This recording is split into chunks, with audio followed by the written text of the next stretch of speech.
Protesters plan to take their demands for justice in a deadly officer-involved shooting all the way to Atlanta City Hall. They voiced their frustrations on the streets around the Atlanta Public Safety Annex where that shooting happened.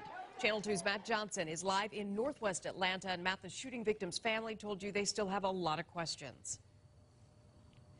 The GBI is handling the investigation at the request of Atlanta police, and they say that releasing those surveillance videos that may have captured the shooting in this parking lot could compromise parts of the investigation. But that explanation isn't enough for those who marched today.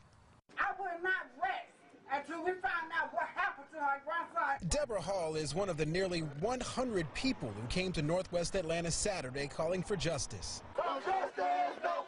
DeAndre Phillips was her grandson, and she says her family has been in pain since the 24-year-old died in an officer-involved shooting in January. It hurts a lot. It hurts more than anybody will ever know to lose a child.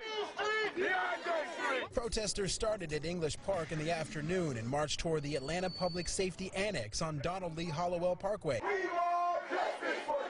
where Phillips died on January 26th after an encounter with police that began when two plainclothes detectives smelled marijuana coming from his car.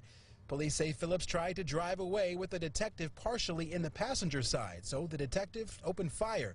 His family says surveillance video at the annex could show the full story. For whatever reason, they're refusing to give us the tape to let us actually see what happened. People in the crowd held signs as they also called for Atlanta police to reveal the name of the detective who shot Phillips. Everybody wants answers to the killing of Mr. Phillips, and we expect that. Next, Phillips supporters say they'll be taking their demonstration to City Hall on Tuesday. I just don't feel like justice has been served.